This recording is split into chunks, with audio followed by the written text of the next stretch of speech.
To request an MFI account, simply navigate to the MFI sign-in page at mfitool.nrel.gov, type in your email address, and click Request a Login Account. You will receive an email shortly afterward containing your login details.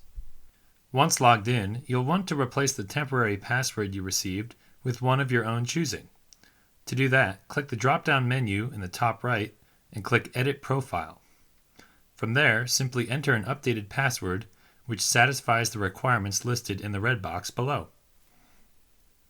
When logged into the MFI tool, you will see 4 main options on your account homepage: Learn about MFI, Explore recipes, Build new scenario, and Existing scenarios.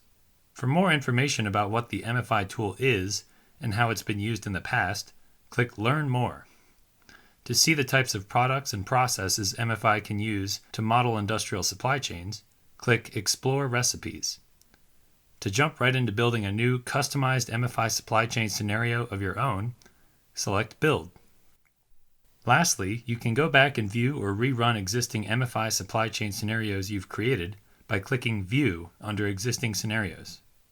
You can return to the home page at any time by clicking Materials Flows Through Industry, MFI, in the header.